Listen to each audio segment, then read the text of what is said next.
This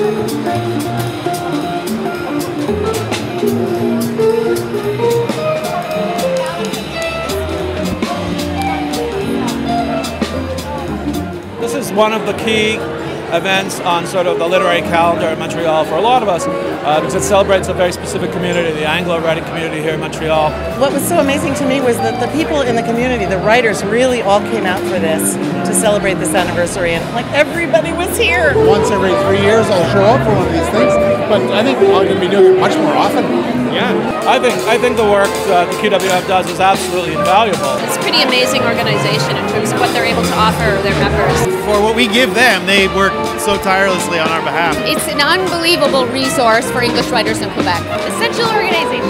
Essential organization. Yeah, they're doing great work, and they should just continue with what they're doing. Ladies and gentlemen, please welcome your host for the evening, award-winning author, playwright, and actor, Anne-Marie MacDonald. What a great event. What a cool venue. This is amazing. I'm from Toronto.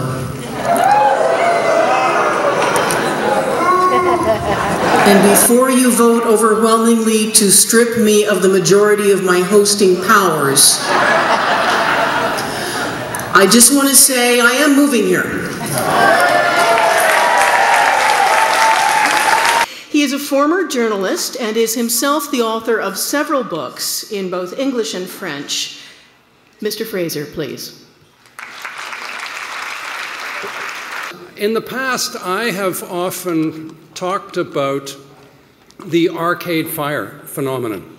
And I think that from now on, I suspect I'm going to have to talk about the Anne-Marie MacDonald effect. I think this is an indication of how many young writers also are drawn to Montreal because of its energy, its cultural vitality, and its importance as a literary center. There's something about the environment, the complexity of it, the appreciation of arts and culture that is just going to continue to be a magnet no matter how the political situation unfolds. The Anne-Marie MacDonald effect. Okay. Wow, that's cool. It is my pleasure now to introduce Jeanette Kelly, who's a host of CBC Radio's 5 à 6.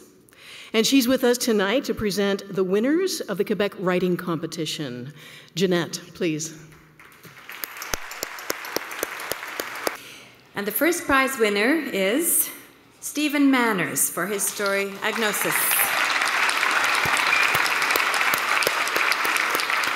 It gives me great pride to announce that Donald Winkler is the winner of the prize. I want to thank the QWF. Clearly, it's going from strength to strength and widening its scope all the time. Do you know, you'd think that we would be getting smaller and smaller, but I believe it's getting bigger. The organization just keeps growing and sort of taking on new projects. Putting writers in touch with at-risk kids, writing workshops. The workshops and things that happen in schools. I mean, the outreach is really extensive. The winner of the 2013 Mavis Gallant Prize for Nonfiction is Adam Leith, Gallner, for The Brook of Immortality. I read a lot of interviews with writers about how they do their work. I remember at the time thinking that, oh, I'm part of an invisible community while I was reading them. And on a night like tonight, with everybody here, I feel like I'm part of a real community. So thank you. I love being a member of the QWF. I think it's a very important organization here in Quebec, and it helps not only writers but also the general public know about the wonderful quality of the writing that's coming out of Quebec. I always read the newsletter, read the interviews, see what people are up to. About The Barista and I, the jurors wrote, "Contemporary, fresh and well composed throughout. This book makes music out of its quotidian scenarios." Andrew Szymanski for The Barista and I. Congratulations, Andrew.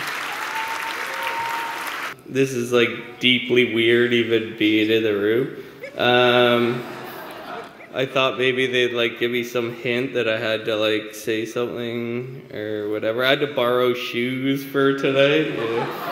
It was amazing to come here. Like, I didn't expect it to be like this, sort of, you know? Like, I thought it would, I don't know, I thought it'd be like 10 people sitting around a table. I guess I was, yeah, surprised, honored, whatever. Congratulations, Andrew. You look awesome. You do. Totally.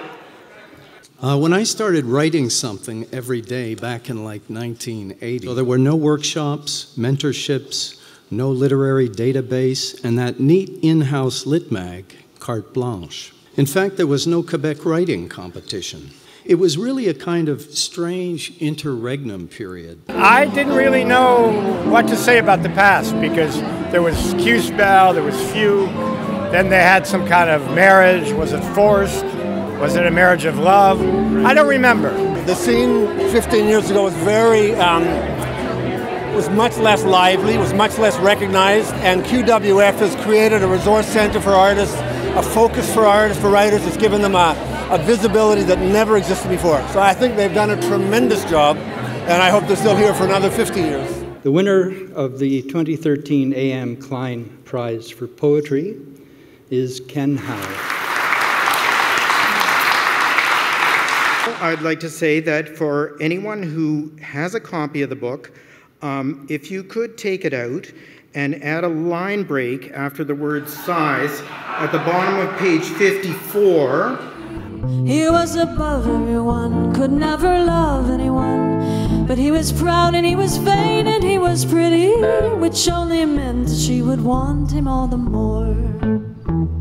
About Undercurrent, the jurors wrote, I couldn't commend the energy and polish of Blackwell's book more highly.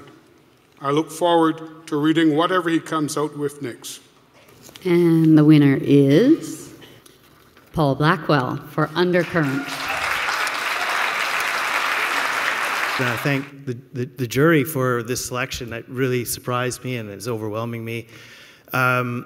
I've worked with the QWF for a few years now. I've been a member for a few years, and I just think they're one of the greatest values we have in Montreal. They just keep you in touch with other authors operating in English in Quebec, which is important. Not only did it give me a lot of the tools that I have used to write and publish a couple of books and a lot of stories, but it gave me a community. And the winner of the 2013 3 Max Carte Blanche Prize is Juliette Waters for her nonfiction piece, Blue-Footed.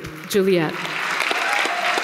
I'm just going to use this opportunity to prod anybody out there that has a story that they've been sitting on for a while, that they've abandoned, to submit it to Carte Blanche. If at the turbulent age of 15, someone would have told me that one day I would write books or find myself standing in an operatic balcony, I would certainly have looked at them from the corner of my eye, puffed my cigarette fumes in their face, and proceeded to submerge in my sexual fantasies.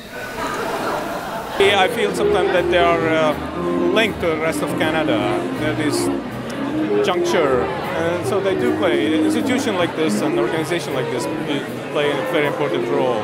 We are extremely proud of our association with the Quebec Writers Federation over the years, and most proud, of course, to award the Paragraph Hugh MacLennan Prize to Salima Nawaz for Bone and Bread. Thanks so much. Even in these dark charter times, I'm very proud to be a Montreal writer, and I'm very grateful to the Quebec Writers Federation and to Laurie Schubert for so much support over the years, and also for helping me meet my husband. Love you, babe. Yeah, I've been a member, I guess, since I moved to Montreal, and I participated in the mentorship program. Shortly after I joined, I applied for the mentorship program to be a mentee. More experienced authors help up-and-coming writers flesh out their latest work. And that's a very motivating thing when you're toiling away on your own on that first book. She suggested I enter it in the CBC Literary Awards, and it won. Excellent. And it evolved into the book, which has now been shortlisted for 2 awards. I want to say happy birthday, QWF. I want to say congratulations to all of our finalists and our winners. And we also have a special little moment that we're going to take. What are the ingredients that make for a successful organization, for a successful history? And Laurie, because you're such a good cook, we'd like to present you with this. It's a gift certificate to Les Treilleurs, and you can go and rummage around there so you can buy some stuff to cook at home.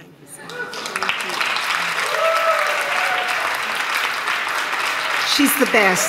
So this would be an opportunity to say that Laurie Schubert has been a big part of the success of QWF. She's phenomenally competent. She's incredibly devoted. I owe all my gratitude to Laurie Schubert and the QWF. Without them, I wouldn't have a publishing contract with Cormorant. Our celebration would not be complete if we didn't look back beyond our 15 years to honor a remarkable group of people, those who were founders or among the earliest members of FEQ, QSPEL, or QWF. We thank all of you.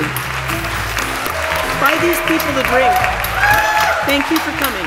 The evening was so representative of what we are as a community, you know, funny, loose, easygoing, a little loopy, you know, and standing in borrowed shoes. You know, how perfect is that? So. Sail on, sail on.